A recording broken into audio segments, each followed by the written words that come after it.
forma descontraída, vamos levar para você o conhecimento para suprir a necessidade que existe entre a sociedade e os profissionais da engenharia, da agronomia e da geociência. E aí, quer construir? Fala, meus nobres, Luiz Diego gravando mais um podcast aí, quer construir, hoje com a professora Neuma Rúbia, mais conhecida como Neuma, como Rúbia, para os alunos, para os ex-alunos. Infelizmente não tive o prazer de ter tido a senhora como professora, mas tenho a satisfação de ter aqui a professora Neuma. Ela é doutora em desenvolvimento do meio ambiente. Ela vai estar aqui esclarecimento muito para a gente aqui sobre essa parte de meio ambiente, que está deixando a desejar bastante no nosso Brasil. Mas peço só um minutinho para a senhora e pedir para você, meu amigo e minha amiga, que ainda não é inscrito no nosso canal, se inscreve no nosso canal e não esquece do triplo C, né? Curtir, comentar e compartilhar. Professora Neuma, Isso. muitíssimo obrigado a senhora ter participado aqui do nosso podcast, aceite nosso convite. E esclareça aqui e se apresente para quem não conhece, se quiser olhar para essa câmera aqui ou para aquela, fique à vontade, quem manda aqui é o convidado. Se apresente para quem não conhece, quem é a professora Neuma Rúbia? Bom, vamos lá, Diego, né? É Luiz Diego, né? Luiz Diego, isso aí. Mais como Luiz ou como Diego? O pessoal me chama, na faculdade era Luiz Diego, Luiz mas Diego, na né? rua Diego, mas pode ficar à vontade. Então vamos lá, Luiz Diego. Meu nome é Neuma Rúbia, sou conhecida como professora, às vezes Rúbia, professora Neuma. Trabalho na área ambiental. Meu foco maior, tipo assim, minha área de abrangência maior para os projetos de orientação de curso, mas trabalhei também em cursos técnicos com disciplinas de gestão ambiental, legislação ambiental. Trabalhei também em cursos de tecnólogo, segurança, curso de química, biologia, então, mas tudo voltado à área ambiental. Como você falou, o nosso Brasil, né, essa questão de meio ambiente tem sido muito falada e às vezes a gente tem muito a pontuar, porque às vezes esquecemos que o nosso Brasil ele é um celeiro de riquezas naturais. E talvez por esse costume de termos essas questões, esses recursos naturais, a água, o solo, a biodiversidade, essa diversidade, né, da flora, que são as plantas, da fauna, que são os animais, bem presente, né, conosco, no nosso dia a dia, a gente acha que é algo comum que nunca vai se acabar, que nunca vai se esgotar, e temos, às vezes, um comportamento tardio na preservação desses ambientes. Professora, vamos lá, tu vive aqui em Aracaju, numa cidade grande, o pessoal até brinca, que é de fora, fala, pô, é um capital com cara de interior. E sempre existiu esse cuidado com a preservação ambiental. A gente vê aqui na 13 de julho, os manguezais ali conservados, que, para quem vive dessa parte da ambientalista e tal, foi uma vitória árdua para poder manter até aquilo ali, porque aos arredores ali, as políticas públicas antigas foram liberando locais que eram de manguezal. Como é que a senhora vê essa questão do equilíbrio entre desenvolvimento urbano e a preservação ambiental? Pronto. O desenvolvimento urbano, ele perpassa, né, pela organização da cidade. Então, a gente tem que planejar as cidades. Então, quando eu digo assim, a área construída é equilíbrio ambiental, aí eu vou ter que olhar para os meus espaços ambientais. O que são os espaços ambientais? São os ecossistemas. Então, Aracaju está inserido no bioma Mata Atlântica e nós temos ecossistema aí associados, que é os manguezais e as restingas. Como você falou, na 13 de julho nós temos ali a parte, né, dos manguezais, que outrora sua vegetação era muito mais densa. Hoje quem passa ali de veículo não consegue ver, assim, percebe muito pouco, que consegue perceber um pouco das copas. Mas quem passa ali, quem anda, quem faz caminhadas, quem está ali, quem é pedestre, começa a observar que aquela área de manguezal, ao longo dos anos, tem sido um pouco negligenciado. E a gente não pode esquecer que essas áreas são frágeis, são áreas de transição. Ali nós temos um estuário, que fica ali o Rio Sergipe, e do outro lado nós temos uma parte costeira que fica em Barra dos Coqueiros, né? Então ali é a parte salina e a parte do rio, são ambientes de transição. Então ali sofre a influência da maré. E os manguezais, às vezes a gente passa, vê aquele cheirinho poxa, que cheirinho insuportável, né? Parecia cheirinho de esgoto. Ali é a degradação da matéria orgânica. Então, essas áreas elas são ricas para preservação da fauna e da flora naqueles ambientes. Como é que a senhora vê essa questão das barreiras, né, que impedem o desenvolvimento sustentável dentro dos municípios, né? Em específico aqui em Aracaju. Tá. As barreiras que você, assim, vamos dizer, as barreiras que você está falando comigo Parte seria... burocrática, né, que a gente sabe que Ah, toda legislação sim, brasileira, não sim, só brasileira, você encontra também municipais, e sim, aqui em Aracaju não é diferente, né? Então, sim. assim, tem o desenvolvimento urbano, só que existem entraves sustentáveis, ambientais, Uhum. que às vezes freiam o desenvolvimento urbano, né? Por conta dessa questão burocrática. Mas também a gente sabe que também, se a gente também não frear, o ser humano degrada tudo, né? Então, como é que a senhora vê essa questão dessas barreiras que impedem nosso desenvolvimento? Pronto. A gente sempre está olhando para a cidade, né? Vamos olhar para a cidade de Aracaju, quem está falando sobre ele aqui, né? Dentro da cidade de Aracaju, nós temos interesses, né? Temos o conflito de interesse, tanto da área, eu digo, social, que são as pessoas que moram, a parte industrial, a parte comercial, a parte, eu digo, do setor privado. Então, são vários setores, que aí eu digo blocos econômicos, blocos sociais e blocos ambientais. Então, dentro desse tabuleiro, eu tenho um universo que eu posso dizer que está representando a economia, representando a parte social, que são as pessoas, e tem também a parte ambiental, que sem esse recurso nós não sobrevivemos. Então, as barreiras maiores é quando a gente é tendenciosos. Às vezes a gente tende a puxar um pouco, eu digo, eu não estou discriminando a questão econômica, porque nós precisamos do setor econômico. Mas o setor econômico ele tem que entender que a base da sobrevivência do motor da economia brasileira vem dos recursos naturais. Então, o ser humano hoje não pode ficar sem beber água, né? A gente não fica, a indústria não pode ficar sem recurso hídrico, a população não pode ficar sem recurso hídrico. De outro modo também, nós temos os combustíveis, né? Que boa parte da nossa base são combustíveis fósseis. Eu sei que tem agora o desenvolvimento da energia mais limpa e o incentivo, mas a nossa base ainda é a base primária, que são combustíveis fósseis. Então, quando você começa a ver os conflitos de interesses, esses entraves começam a pendurar. Estou aqui conversando com a professora e, inclusive, ela também está candidata a vereadora aqui em Aracaju. Então, Sim. assim, muitas das vezes a minha pergunta aqui, vou dar uma englobada, puxando um pouco para o lado aqui de Aracaju, justamente por conta, Sim. como a senhora e todo mundo que é envolvido nessa parte aqui do nosso sistema com FEACREA, a gente está tentando trazer para poder ajudar a todos aqui, que eu quero que todos saiam eleitos, e quanto mais representantes da nossa engenharia, melhor. Sim. Porque precisamos de pessoas cabeça pensante, senão que vá para lá para poder contar piada, fazer gracinha ou fingir que está trabalhando e passando pano para prefeito, né? Que na realidade o papel do vereador é ser o fiscal do povo, Isso. não é isso?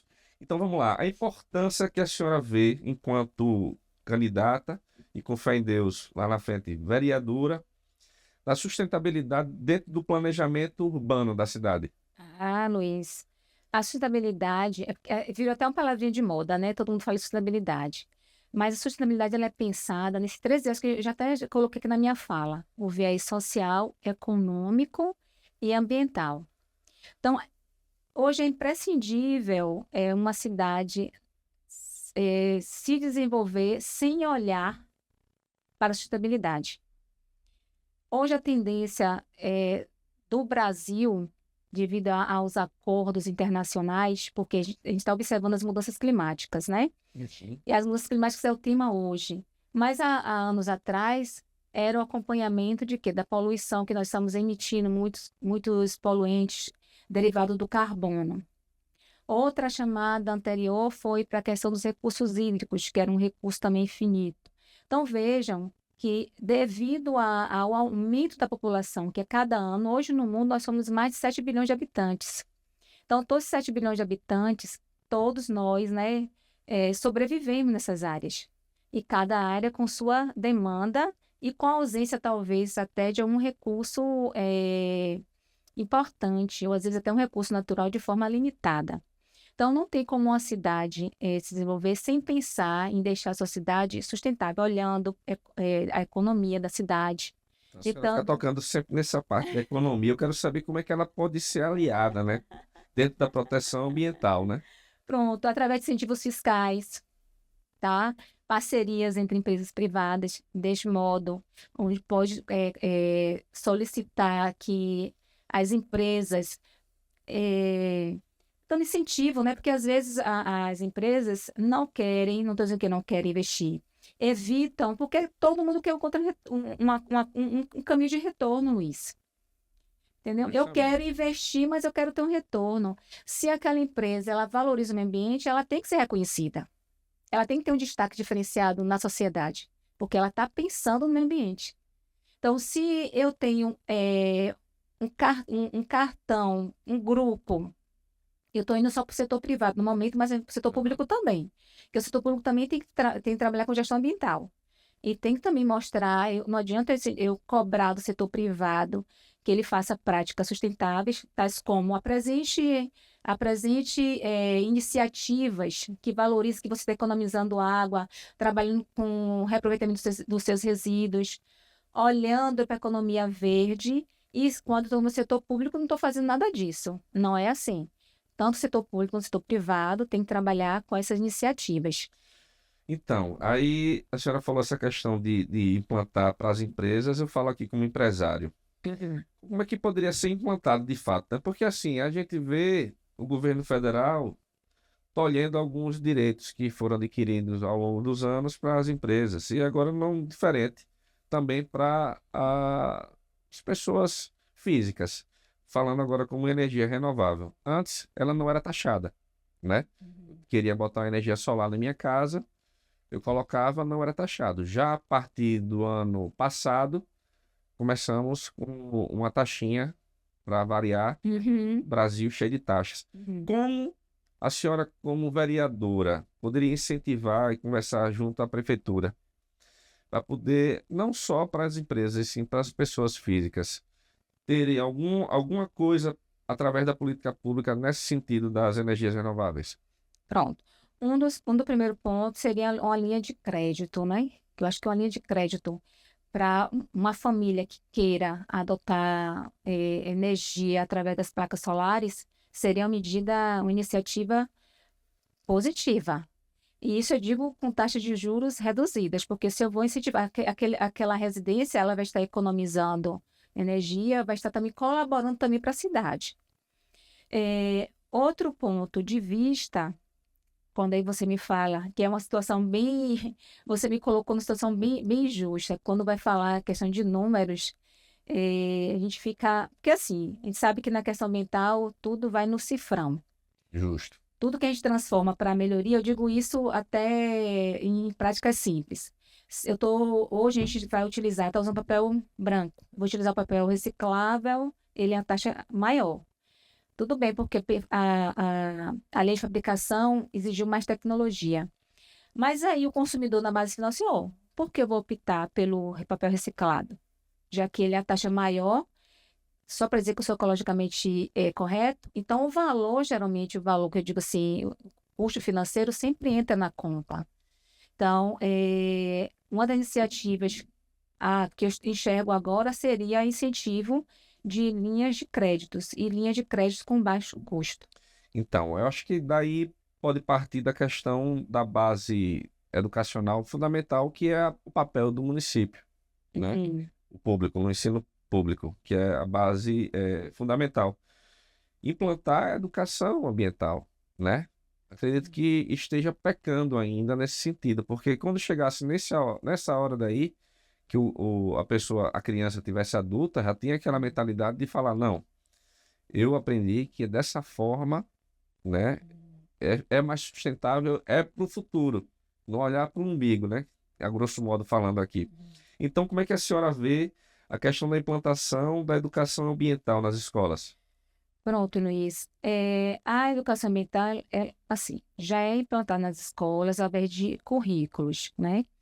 E hoje, algumas escolas, eu sei que não é estendida para todas, e já tem em base, já ensina aquela matéria, aquele ponto básico, que é o tratamento com que você gera, eu digo de resíduos. Certo. Então, ensina as crianças a questão da separação de resíduo, que é importante.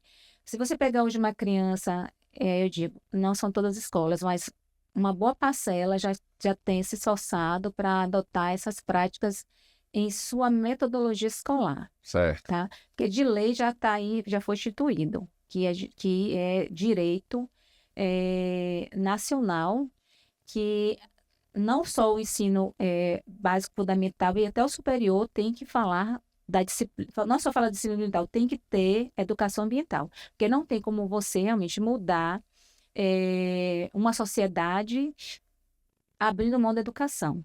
Então, a gente tem um histórico muito forte, eu digo assim, de base, de muitos anos, que foram separando. A gente nunca foi educados pertencendo ao ambiente.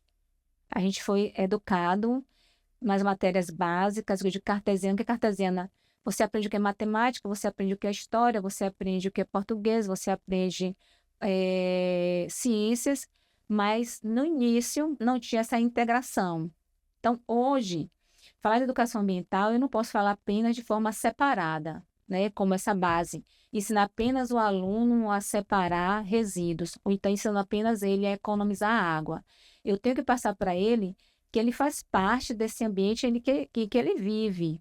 Então, desde o berço, eu tenho que respeitar os limites naturais. Aham. O grande vilão da camada de ozônio nossa é o resíduo sólido, né? Produzido pelo ser humano, né? Uhum.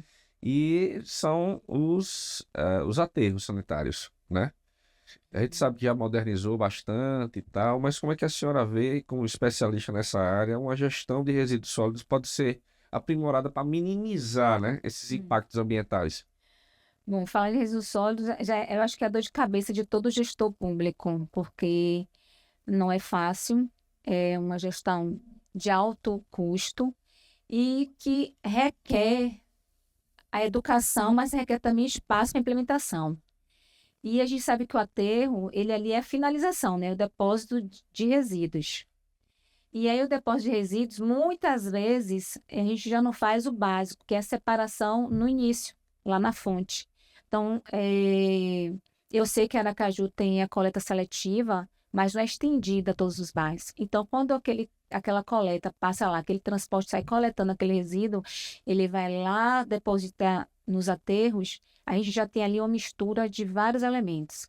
Aí, quando você fala, professor, ali é uma produção muito alta de metano, né, que são esses gases tóxicos, que é proveniente do chorume.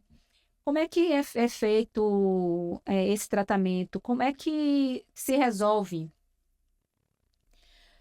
Luiz, hoje a tecnologia, eu digo tecnologias limpas, ela tem que se aproveitar ao máximo. Essa combustão que é de fim de tubo, ela é aproveitada também como fonte de energia. Então, quando você tem realmente um aterro em funcionamento que contempla todas essas etapas, o aterro ele não é visto como um problema. Pelo contrário, ele é visto como um aliado para ajudar a questão ambiental naquele município. Como é que a senhora enxerga os desafios na gestão dos recursos hídricos, né, em específico aqui no nosso município? Tá. Bom, aqui em Aracaju, né? Aracaju ela pertence à bacia hidrográfica do Rio Sergipe. Porque nós temos a Política Nacional de Recursos Hídricos, né, que institui que a bacia hidrográfica é a unidade de gestão. Então, dentro dessa unidade de gestão, nós temos vários interesses. Então, ali é utilizado água para irrigação, transporte, consumo humano, desalinização de animais, navegação. Então, ali, esses atores, que eu digo todos os setores, né, que fazem uso da água, eles estão ali de forma descentralizada para gerir esse recurso hídrico. E como Aracaju, eu digo Aracaju Sergipe, ela tem uma área semiárida, então ela já enfrenta essa questão de administração de recursos, porque tem áreas mesmo que são carentes de água. Aham. Tem regiões que utilizam cisterna para captação de água da chuva. Já tem outras áreas, como aqui em Aracaju, como tem esse grande aporte, ela é abastecida pelo Rio São Francisco, então não vive essa escassez do semiárido, né, da zona rural. Porque a zona rural, boa parte dos aquíferos, né, e principalmente na época de seca, baixam os níveis. Uhum. Então, quando baixa o nível também de captação para a água. Então, aquela água disponível para a população já fica comprometida. pH sobe, né?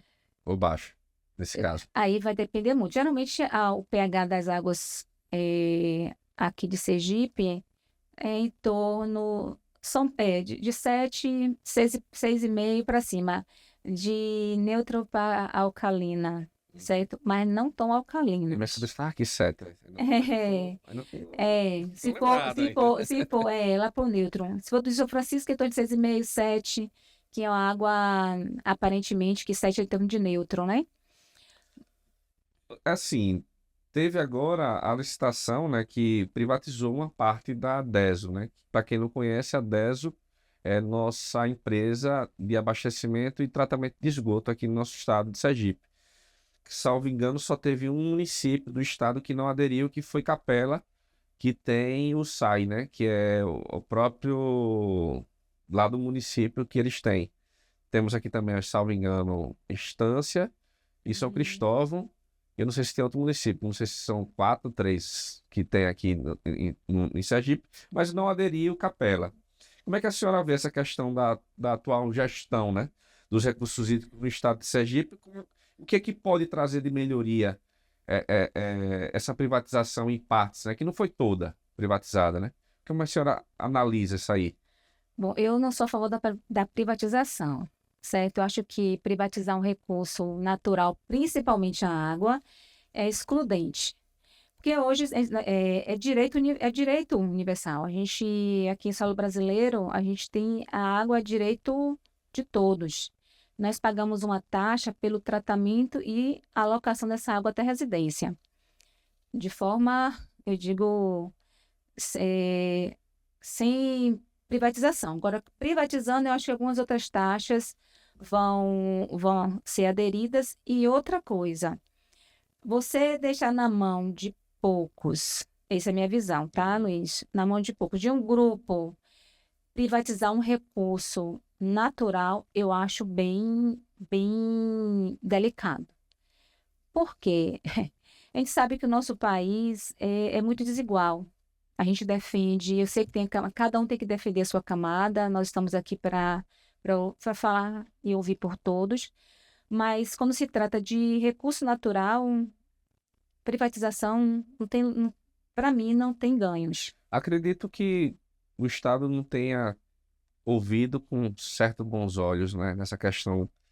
E ouvi todos, né, que fizeram parte e que fazem também parte ainda da DESO, e os ambientalistas, os prós e os contras, porque assim foi, quando falou que ia privatizar, privatizou, foi rápido, né? O negócio foi um Sim, processo ligeiro. foi. A toque de caixa, de forma. Porque assim, ó, tudo que a gente vai resolver que envolve, eu digo, assunto que vai comprometer, que vai entrar nas casas, vai comprometer com o nosso estilo de vida, eu acho que não pode ser resolvido de forma rápida. Talvez de forma rápida, que se abrisse, né, deixasse a participação técnica, acadêmica, a parte da sociedade civil, da população, eu acho que eles não teriam força para ir mais adiante. Então, eu acredito que essa forma rápida foi assim, um grupo pensou que era interessante, nós estamos enxergando vantagem, então vamos resolver e vamos adiante. Não pegou a parte técnica, né, em si, Isso. pensou a parte econômica, porque nós temos o PL, né, PL, que foi aprovado no governo anterior de Bolsonaro, que até 2030 ou 2035, que vai ter que ser todas as cidades, tem que ter o saneamento básico. 30. Então, 2030. acredito eu que, de forma financeira, Sim. a DESO não tem a captação de recursos para poder atender a demanda que vai ser exigida, né? Até 2030. Mas aí eu te digo, quem garante que essa conta vai fechar? Entendeu? Aí, Quem garante? aí pode ser o ônus do bônus, né? Isso, quem garante? Porque assim, não tem nada comprovado. E privatização em alguns setores pode funcionar, mas setores que mexem com recurso natural, é, eu não conheço um histórico A senhora falou aqui relevante. anteriormente, em uma resposta aqui, da questão de usar cisternas para combater a escassez em algumas áreas, né? Os sertanejos, por exemplo, falando na parte do estado aqui, os sertanejos, até quem assiste a gente de outro estado também, como é que a gente pode combater isso aí, para ficar refém do caminhão-pipa, né? Porque eu fui engenheiro de um dos sites desses aí aqui do estado, Aham, e alguns povoados não tinha, né? Encanamento, não chegava, não dava para chegar por causa sim, da elevação, olha. desculpa aqui, Aham. por causa da elevação do terreno até chegar ao povoado, não tinha condições, senão a gente tem que fazer muita elevatória e ia ficar um custo da água muito caro. Uhum.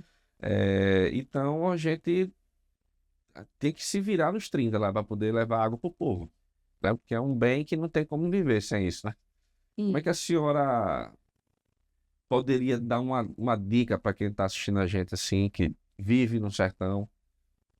Ó, como eu falei, nas cisternas, isso já é comprovado. As cisternas, ela é um ponto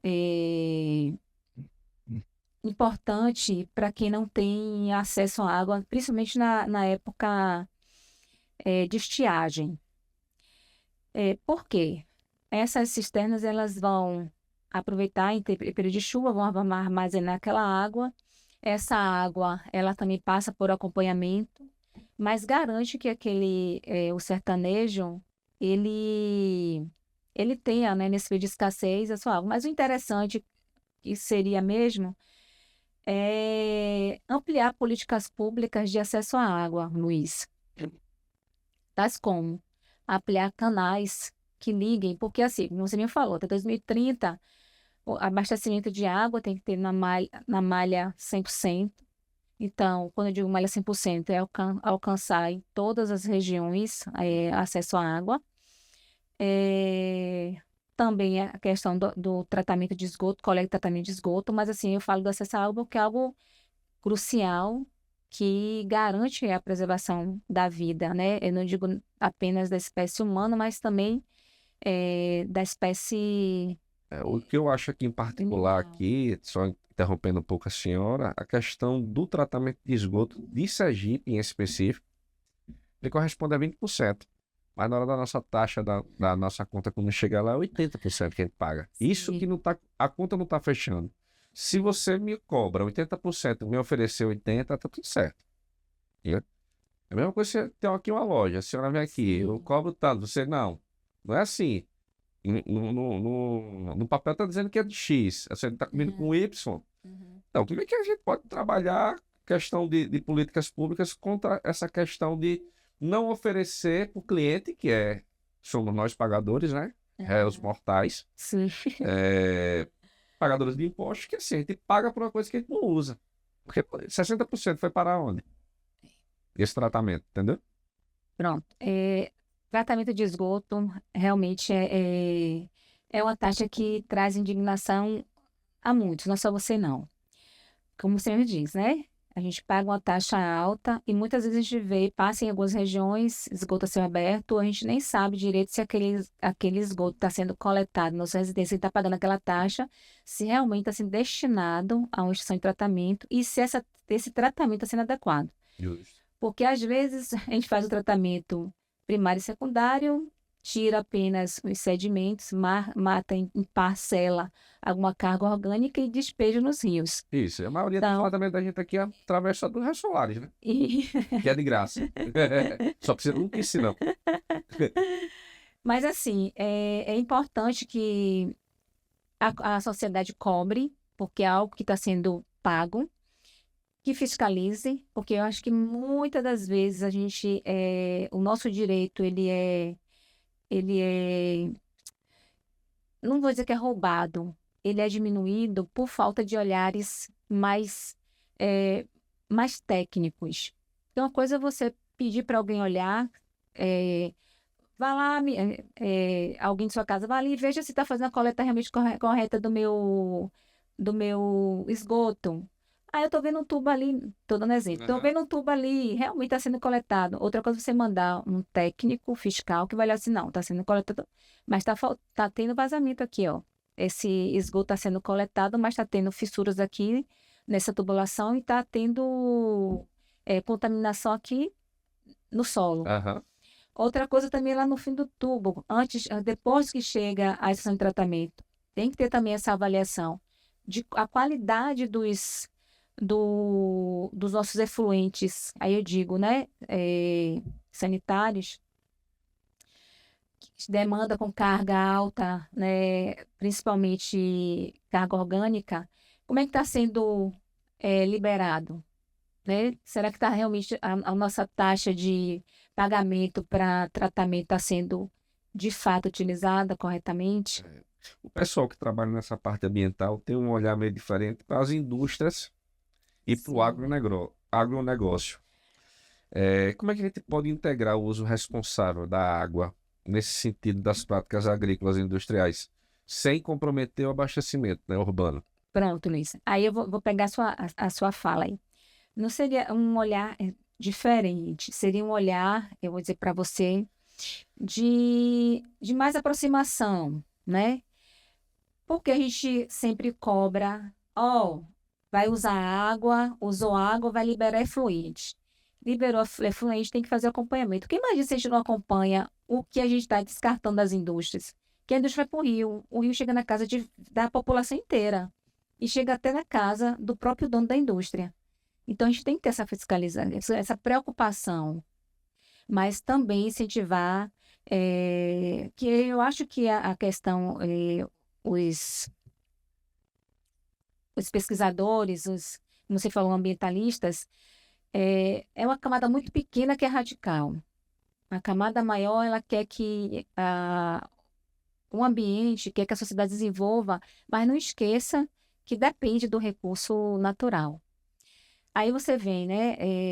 Existem várias práticas na indústria, na agricultura, que pode sim ser agradável de forma ambiental. Economia de água na irrigação, através de gotejamento, né? Ao invés de deixar lá a água ligada 24 horas, o gotejamento permite um controle maior daquele recurso hídrico que está sendo dispensado. Na indústria, o reuso da água também é vista com bons olhos. Eu vou lhe dar somente um exemplo rápido. Tá? Fica à vontade. Eu trabalhei, eu trabalhei em indústria e trabalhava na bancada, né, de efluentes e águas efluentes. Essa bancada a gente fazia avaliação de pH, de carga orgânica, de sedimentos. E eu tinha uma análise que a gente fazia que era óleos e graxas, que era para ver a quantidade de demanda orgânica que tinha naquele efluente. E o equipamento, como ele tinha que refrigerar, ele passava por destilação e tinha um tubo de condensador, então ele tinha que fazer uma troca térmica. E essa troca térmica era feita com água. Então eu observei que aquela água ali era água potável e que entrava ali no condensador e era descartada no ralo. E aí o que foi que na hora, né, eu e um colega de bancada, eu conversei com ele, apresentei o projeto, chamei, nós realizamos um equipamento que nós tínhamos lá no laboratório, um equipamento que não estava nem sendo utilizado, mas que ele tinha entrada e saída de água. Como assim, ele fazia um circuito fechado da água. Então, o que é que a gente fez? Dentro desse equipamento, nós colocamos 10 litros de água, a água entrava, refrigerava os condensadores e voltava de novo para aquele ambiente fechado. Então, a gente reduziu o custo de desperdício de água ali, assim, Drástico, né? drástico. Eu não sei nem te quantificar, eu tenho isso anotado, mas Quanto, não né? sei dizer quanto. Então, vejam, foi uma prática que foi adotada dentro de uma indústria e que trouxe economia. Então, existe sim, quando a gente fala assim, às vezes o setor da indústria da agricultura, quando vê uma fala, o ambiente às vezes quer implicar, está no calo, está cobrando demais. Não é cobrando demais, é porque existem medidas que às vezes, talvez, devido ao nosso fluxo muito acelerado, a gente às vezes não quer parar para dar uma analisada, que vai ajudar tanto a indústria como ambiental e como social.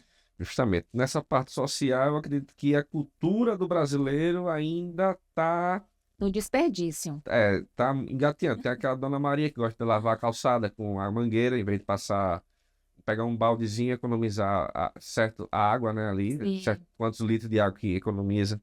Sim. Aquele caba lá que também gosta de um domingo, abre uma cervejinha, vai lavar o carro dele, tocando som com a mangueira à vontade. Sim. Aquela tubulação que tá vazando na rua que está passando, não é meu, não vou ligar para 10 não, porque não é bem lá na minha casa, deixa vazar. É bem isso. Então, assim, a cultura ainda do brasileiro é terrível.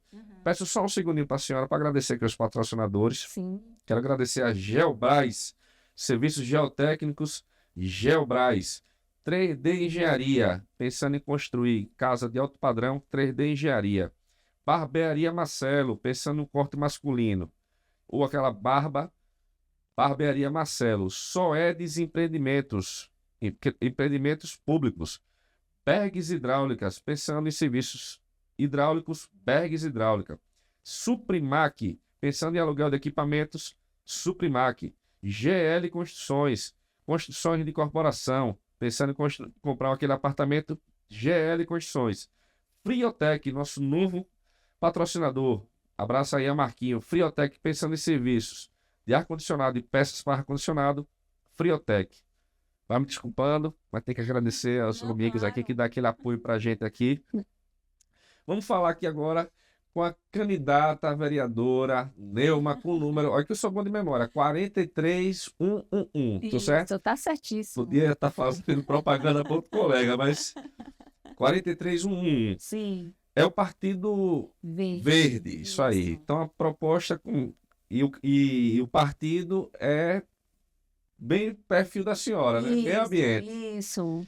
Quais são as propostas principais para poder melhorar a infraestrutura? A gente vai aqui, a gente chama até brinca, Buracaju, teve um comediante que teve aqui, chamou de Alagaju. Então nós temos seríssimos problemas na infraestrutura de Aracaju. Entra prefeito, sai prefeito. Muitos vereadores se abraçam, que dizem que é oposição, e se abraça para poder ter aquele cargozinho ali, para poder estar indicando, que a gente sabe como é que funciona a política. E a gente tem que mudar isso. Por isso que eu firmo aqui, pessoas inteligentes nas bancadas e como vereador podem mudar isso. Não aqueles que fazem de conta que tem uma equipe trabalhando ali que enganam o povo, né? E só aparece de 4 em 4 anos, que o povo também brinca que o vereador, o candidato, só aparece de 4 em 4 anos. Então, quais são as principais propostas nesse sentido de infraestrutura da candidata 43111, professora Rúbia? Isso. Muito bem, Luiz. Ela já pelo reforço do número 43111, muito bem. Antes de tudo, eu queria falar com você que essa questão de política, né? Como foi que eu entrei? Que sempre as pessoas me perguntam, porque quando eu vou buscar apoio, vou conversar, olha, eu estou como candidata, as pessoas nem acreditam. Professora, a senhora da área técnica, área de sala de aula, a senhora vai estar na política mesmo? Corajosa, viu? Eu digo, resolvi que vou. Surgiu de sala de aula, Luiz. Nesse trabalho de orientação de curso, eu realizei 3 trabalhos que falavam sobre isso mesmo, sobre a questão de alagamento em Aracaju. Um com a aluna Érica, outro com o aluno Jadson. Érica, ela foi pontuar os bairros que tinham alagamentos e perguntou aos moradores sobre os contratempos que tinham ali com esses alagamentos, qual era a visão deles sobre aquele cenário todo ano no período de chuva. Já no de Jadson, a gente trabalhou com aquele canal Danísio Azevedo. Sabe onde fica aquele na lateral, né? Sei. E ali a gente trabalhou, porque ali também, quando chove, extravasa. E aí a gente foi, né, avaliando que esses canais aí, eles sofrem a ação da maré, que existe uma hidrodinâmica. Você sabe que ali não é parado. Subir o nível do mar, toda a cidade em si, quando chove, ela vai escoar. né? Ela escoa aquela água toda, o que não é infiltrado fica na parte de superfície, mas ela vai escoar, vai procurar que a água não fica parada, ela vai procurar um lugar para ela finalizar, correr e finalizar o percurso dela. E aí a gente percebeu que não é uma crítica, mas é uma avaliação dos dados. O sistema de drenagem precisa ser atualizado, porque, lógico, né? O sistema de drenagem são os canais que levam essas águas, né? Que correm na cidade para o seu destino final. E boa parte desses canais, às vezes, estão, eu digo, cheio de sedimentos que precisam de limpeza.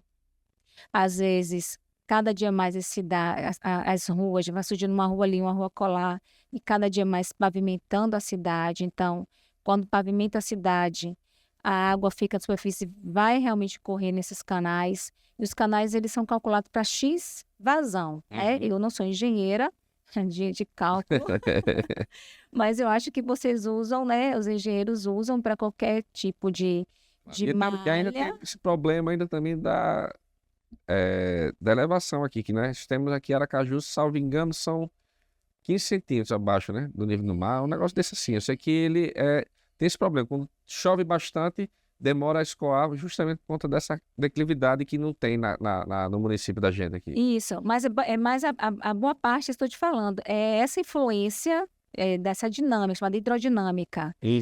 Então, o que acontece? Primeiro, a gente sabe, eu já coloquei até numa fala, que falar de infraestrutura é muito fácil falar, mas na hora de você realmente pensar no projeto, requer um pouco de tempo. Mas a gente não pode ficar entra ano, sai ano, acostumando com a situação. Porque a gente percebe que está sendo uma situação, tipo, costumeira. Por que será que um problema não está na gestão pública? Porque, assim, são obras, eu já falei até, não sei se foi com um candidato que passou por aqui, são obras que não dão voto, porque são obras que o povo não vê. O político, ele gosta de obra que o povo veja. Obras que estão acima do nível zero. Então, quando você trabalha em solo, depois que você passa o asfalto por cima, ninguém vê. Então, o brasileiro ele só lembra do que é visto. Infelizmente, é uma cultura também nossa. Então, acredito que os vereadores, né, aí entra a senhora, que aí quando a senhora ganhar, eu vou cobrar, né, como cidadão, né, contribuinte e pagante de impostos aqui do nosso município. Precisa de vereadores que façam de fato o papel deles, cobrar ao gestor público soluções. Porque nós temos aqui um plano de diretor de Aracaju que está engessado há anos, sai prefeito, entra prefeito. Na realidade, os mesmos, né? Que é só troca de cadeira e sempre a mesma turma. E não fazem nada. Aí joga para um lado, joga para o outro. Você pergunta com quem tá. Não, tá nem MUB, não, tá com defensoria, tá com procuradoria, tá com não sei quem. Mãos que não são técnicas. O que tem a ver o judiciário na parte técnica? Tem que ficar na parte técnica para resolver a parte técnica. Então, eu deixo essa dica para a senhora aí, quando estiver lá, sentar lá, primeiro dia, começar a pensar justamente esse problema da gente, que quando começa ali, maré de março, e começa as chuvas, que pega ali meados de junho, que a gente viu aqui, alagou um tempo desse atrás, aí os políticos vão lá, botam a botinha e vai fazer vídeo. Não é TikToker, né? Que é vida real. Agora, deixa eu lhe falar, Luiz. Eu acho assim que você está certo na questão das obras que são inauguração de uma escola, de uma praça, que dá visibilidade, né? Não, as pessoas estão vendo de um parque, um show, vamos fazer um show, isso chama a gente, isso atrai. Mas eu acredito que é a questão de alagamento em Aracaju, quem conseguir resolver não vai ser esquecido, não. Por quê? Ele, na verdade, já saiu do cunho, porque eu sei que a periferia sofre mais, mas a parte do centro também sofre. Nossa, e é empresário ali. Exatamente, porque assim, essa questão do alagamento mexe na rotina do aracajuano de forma geral.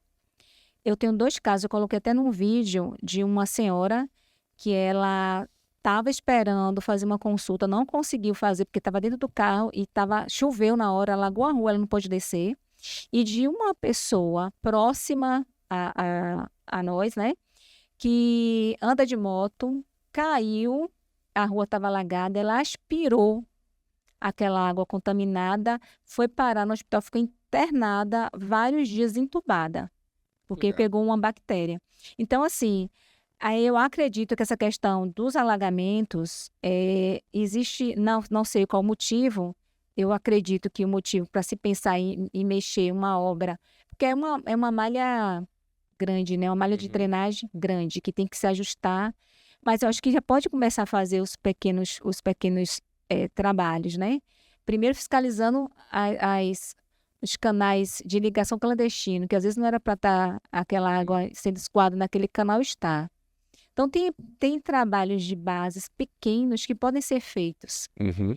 E, assim, não Começar no micro visto- para depois ir pro macro, né? Isso, não precisa, quando a gente fala assim, é porque eu vou ter que mexer de forma já, vou ter que fazer uma. Vamos começar do pequeno, começa a fazer uma fiscalização daqueles espaços, limpeza, porque muitos canais estão cheios de resíduos, e quando eu tenho um canal com resíduo, eu empato, Conscientização também. Entra né? novamente conscientização. O povo Isso, também jogando lixo nos isso, canais também. isso. Mas é precisa também que, aí eu digo, realmente precisa da sociedade estar consciente, e isso também tem que o poder público se envolver, e tem também, faz parte da limpeza urbana, né? Eu vou falar aqui um pouco das Buscar. propostas da senhora, mas quem Uhum. quiser saber mais das propostas da professora, tem algum site, um perfil do Instagram que você quer deixar Sim, aqui para o pessoal sim, quero sim. entrar?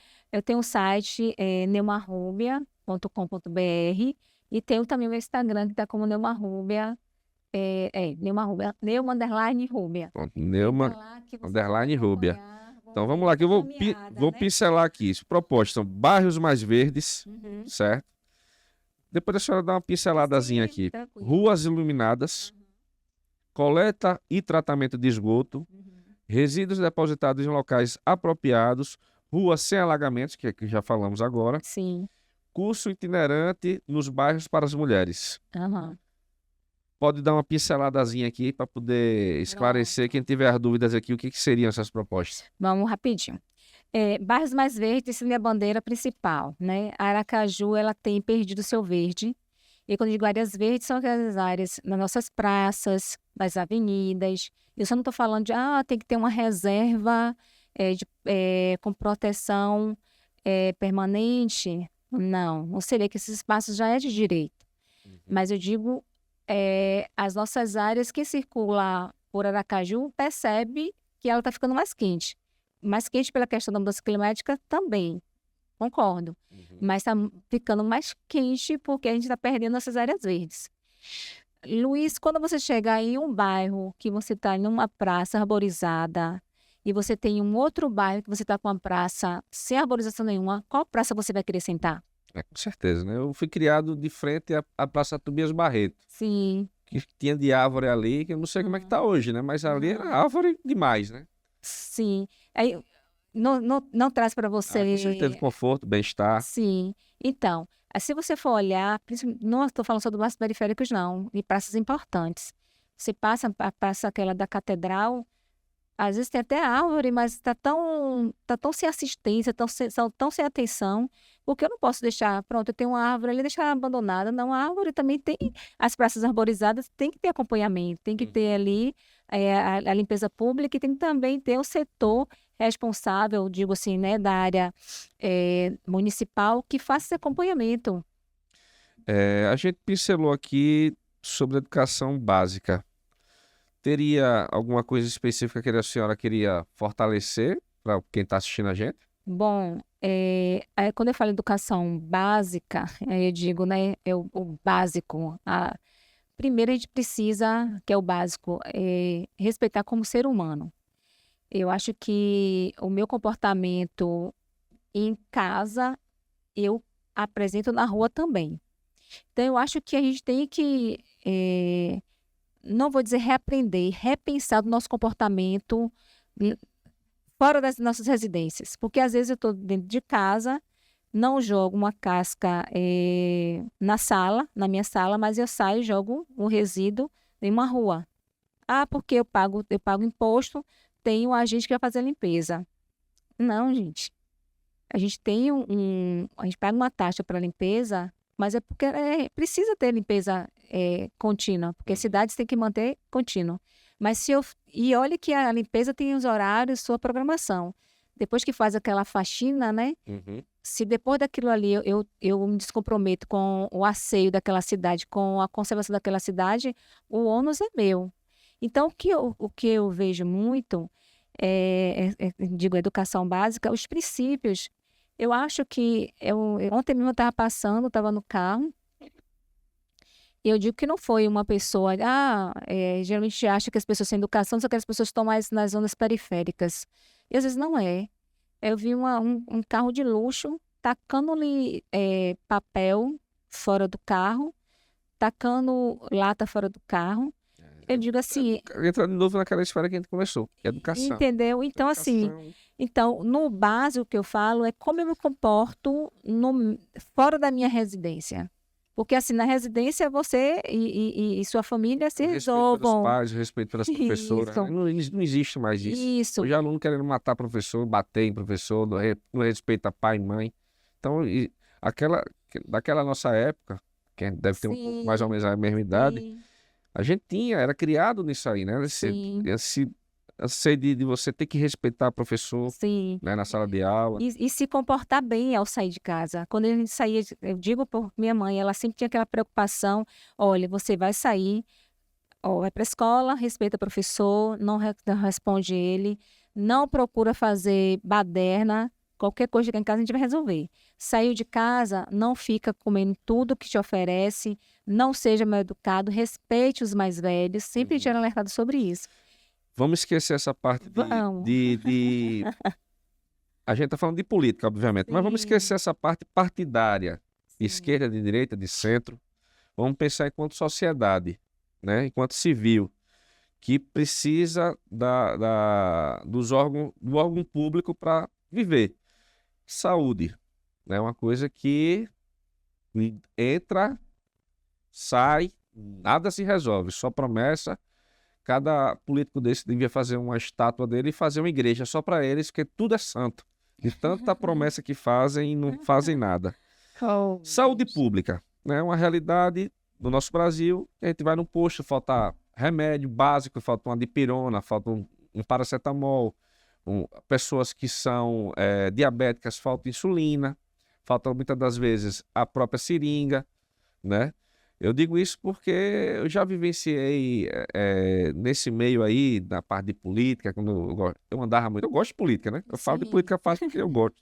Mas eu andava bastante na Aham. política e sempre via que entrava A, saía, entrava B, mesma coisa. A senhora tem algum projeto para poder melhorar a saúde básica, né? Que são os postos de saúde do nosso município? Bom, Luiz, a minha pauta, ela não está muito voltada para a saúde, mas eu posso te dizer que, assim, nas minhas caminhadas agora na campanha, é uma queixa enorme e uma insatisfação da população relacionada ao serviço de saúde prestado aqui em Aracaju. Muitos reclamam que não consegue consulta básica. Às vezes precisa passar. Para eu não mentir, eu fui entregar o meu panfleto, lógico, de uma pessoa conhecida. Ele falou que para fazer um raio-x do tórax, diz que jogaram ele não sei para quando. Um raio-x, algo que é um exame básico, Fácil, né? simples. E pelo que eu vejo, não tem tanto custo, porque a gente vai fazer particular, não é tão caro. Aí imagine um serviço desse básico. Ele se viu negado com esse serviço. O que eu vejo, assim, eu não posso pontuar muito por não ser uma das minhas pautas e não estar envolvida, inserida nesse cenário de saúde, mas o que a gente vê realmente é um descaso, porque o básico tem que ser bem feito, mas não é só o básico, que eu falei, minha pauta maior é ambiental, mas na saúde também o básico, acesso a esse exame básico, um raio-x, acesso a esse exame não, essa medicação, insulina, uma medicação básica que é para aliviar uma dor. Como é que a gente pode pensar em sustentabilidade, eu puxo para a minha área ambiental, se eu tenho essa área de saúde que está no básico desajustado? É complicado. sem disponibilizar isso para a população. A senhora botou nas suas propostas aqui, eu vou fugir até da minha pauta, porque já está chegando já mais ou menos ao Sim. final aqui da nossa conversa, do nosso bate-papo. Já fica o convite para uma próxima, para Sim, poder sim. não falar de política, falar mais da Sim, parte específica, né? Mas, como eu falei anteriormente, eu sempre dou uma força para quem é do nosso sistema, sim, para poder fortalecer e com fé em Deus todos saírem vencedores com desse certeza. pleito. Ruas iluminadas. A gente falou que a senhora foi contra a privatização da DESO. Sim. Só que a nossa energia foi privatizada. Lá atrás era Energisa, ou era Telegip, né? Aham. Telegip, se não me engano, era o nome, era Sim. esse. E foi privatizada. E houve um avanço bastante na questão da Energisa, mas ainda peca, como qualquer outra empresa, seja ela privada, seja ela pública. Nesse projeto aqui, Ruas Iluminadas, o que seria, para esclarecer o que seria isso aqui, já que é uma concessão pública para uma empresa privada, que é ela que fica tomando conta, né? Pronto, seria isso mesmo, requerer esse compromisso. Porque assim, ó, você vê de forma geral, eu fui em bairros mais centrais, você começa num pedaço, você tem iluminação, quando você chega no final da rua, a rua está escura. E por que foi que eu coloquei essa proposta? Porque assim, antes de começar a elaborar, eu comecei a ouvir algumas mulheres. E uma das mulheres, que era vendedora ambulante, aí eu perguntei, o que você sente falta aqui nesse bairro? Ó, eu fico com receio que as ruas aqui não são bem iluminadas. Eu digo, principalmente para nós mulheres, tanto de carro, tanto de bicicleta, tanto de moto, como pedestre. Você passar numa rua, Luiz, que não é iluminada, realmente é um fator de risco. Eu digo assim, para todos, mas muito mais ainda para nós mulheres. Então, assim, é requerer. Eu digo, opa, cadê aqui? A lâmpada está queimada e o que está faltando? Muitas vezes também os postes muito distantes um do outro, né? Isso, Faz pode uma ter. lacuna naquilo ali Pronto, também. mas a gente pode aumentar a iluminação. Existem lâmpadas que têm, você Aí sabe, a né? gente paga taxa também, né? Isso. Tudo paga Então, taxa de tudo. então, esse fator de rua iluminada é requerer isso, principalmente por segurança. Porque ninguém gosta de entrar num local que você não tem visibilidade do que está ali ao seu redor. Tô fugindo aqui da nossa pauta, correndo um pouquinho aqui para poder pegar esse gancho aqui Eu espero estar e respondendo o que esclarecer. você está Com certeza, perguntando. tá elucidando várias coisas aqui. Curso itinerante de bairro para as mulheres. O que seria essa proposta? Pronto, essa é a minha paixão. Eu vou dizer por quê. E a gente trabalhou no projeto na pandemia, chamado Projeto Costura que Protege. Esse projeto eu escrevi porque tinha um grupo de mulheres que não podiam comprar as máscaras e estavam sem máscara. Sabe que na pandemia, um dos EPIs, Equipamento de Proteção Individual, que todo mundo usou foi a máscara, Isso. antes da vacina. Então, essas mulheres, elas não tinham acesso e não estava sendo distribuído. Elas não tinham acesso à distribuição de máscaras e estavam vulneráveis. Aí a gente conseguiu escrever, nós escrevemos um projeto, conseguimos o recurso, contratamos costureiras e essas costureiras pegou esse grupo de mulheres e ensinaram essas mulheres a costurar a máscara na mão. E aí todas elas tiveram máscaras, algumas delas fizeram máscara para os seus familiares e ainda conseguiram fazer máscara, algumas para vender. Então a gente viu nesse projeto, nós vimos nesse projeto que a inserção de mulheres que as mulheres tinham carência de aprender algo. Por isso as mulheres estão em casa, que não conseguem ir para uma sala de aula, não conseguem deslocar da sua residência. Então, elas têm essa necessidade. Então, esse curso itinerante é levar esses cursos para os bairros e atender essas mulheres que têm interesse em aprender sobre jardinagem, reaproveitamento de alimentos, reuso de água, evitar desperdício também de água, horta comunitária, que é uma horta que você pode construir ela, preparar ela em terrenos que eles estão abandonados nos bairros, e essa horta servir tanto para a família como para a própria comunidade. Pode ser como doação, pode também depois entrar com o conhecimento do empreendedorismo, essas mulheres começarem a empreender também. Então, na verdade, esse curso nos bairros itinerantes para as mulheres é visando isso, chamando essas mulheres a participar para construir bairros mais verdes, mas digo mais verdes não é só na vegetação, não. Mais verdes, eu digo mais autossustentáveis. Para a gente utilizar aqui, fazer aqui mais uma última pergunta e depois eu peço uma consideração final, que eu sempre faço aqui a pergunta para os candidatos, que o candidato não deixa de ser, né? Sim, Os nossos sim. entrevistados. O que a professora Nelma vai fazer para ter a participação ativa da população, né? Dos cidadãos que vão estar necessitando do dia a dia, porque a gente, como a senhora falou, a realidade da periferia é uma, a realidade de quem está no centro é outra, nos bairros mais nobres são outros, mas todos têm a sua necessidade. Isso. Como é que vai ser essa interlocução entre a professora vereadora Nelma e os cidadãos daqui de Aracaju?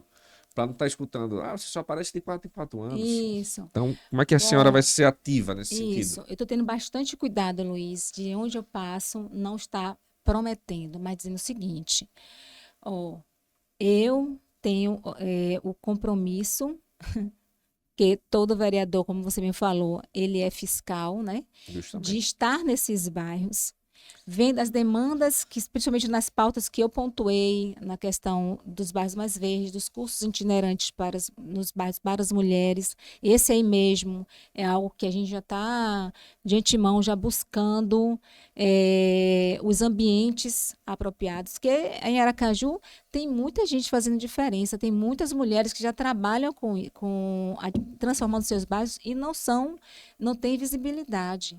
Então, precisa ter visibilidade dessas mulheres que ajudam, que somam, independente de partido político, independente de bandeira, que ajudam os seus bairros. Então, assim, o meu compromisso é de estar ativa nesses locais, né? Buscando entender, interagir, sinalizando as necessidades, tentando buscar projetos, que isso graças a Deus a gente consegue. Eu tenho uma identidade pessoal com questão de projetos. Eu gosto muito de construir projetos. Porque minha formação foi essa. Tem grupos de parceiros também que eu sei que eu vou poder contar. Então, eu acho que, enquanto professora Neuma Rúbia, estando vereadora, é essa participação junto com a comunidade. Professora, fica aqui meu agradecimento. Muitíssimo obrigado por ter participado aqui, esse Eu bate-papo que agradeço. suave, gostoso. E já deixo o convite para a senhora retornar aqui em breve, para a gente esclarecer outros pontos aqui, não só de Aracaju, mas a nível mundial, né? Que uma pessoa que é doutora, que tem mestrado, a gente tem que explorar bastante o conhecimento, que é muita coisa que tem para oferecer para quem está assistindo a gente. Deixa aqui a mensagem para quem está assistindo a gente, o que a professora espera do futuro. Deixa eu ter meu óculos aqui. Se quiser, pode olhar na câmera aqui, para olhar nos olhos, né? De quem está nos Sim, para olhar assistindo. nos olhos. Bom, hoje foi uma das pautas, uma palavra que eu usei logo quando eu iniciei essa caminhada com a questão da campanha, da pré-campanha, que falam de cidades resilientes. O que eu espero que nós, seres humanos, já somos resilientes, né? Que nós temos aquela capacidade de nos adaptar às transformações, ou de estarmos preparados para a transformação. Então, o que eu desejo é que a Aracaju ela se torne uma cidade adaptável, capacitada para vencer as dificuldades que vão aparecer. E eu digo dificuldades em todos os níveis. Dificuldade que eu digo nas mudanças climáticas, as dificuldades, às vezes, do setor, como o Luiz falou aqui, essa dificuldade da assistência à área de saúde, assistência à área de educação, assistência na área do esporte, assistência na economia, de forma geral. O que eu desejo é que a Aracaju ela consiga se desenvolver, sair desse elo de aprisionamento, que não consegue, às vezes, né, tem dificuldade de servir a seu povo de forma como ele merece. Então, o que eu desejo para Aracaju é que seja uma cidade, não é perfeita, que nós não somos perfeita, mas que consiga se adaptar às novas medidas, mas que faça o básico bem feito, que dê acesso ao povo no básico, à saúde, à educação, ao esporte, à segurança, que a gente não falou aqui, à segurança e à alimentação. Ninguém merece ter aracajuanos que hoje fica disputando um prato de comida sem saber se vai comer. Então, a gente tem que pensar nisso. Oferta de trabalho, oferta de oportunidades, Aracaju é diverso, tem uma oportunidade para todo mundo. Então, o que eu desejo é que Aracaju se torne a cidade modelo. Maravilha. E esqueceu de falar o número 43111. E confirma. Verdade, confirma. Você falou uma coisa interessante, porque toda vez que eu falo, eu me empolgo com isso. A professora Nelma é candidata a vereadora aqui em Aracaju. Desejo Muito obrigada um mesmo. sucesso total para a Obrigada, senhora, que a senhora obrigada. saia vencedora. Obrigada. E quem gostou aqui da nossa aula aqui com a professora, que já está convidada novamente para voltar, peço para você se inscrever. Se inscreve e não esquece de você. Curte, comente e compartilha. E aí, quer construir?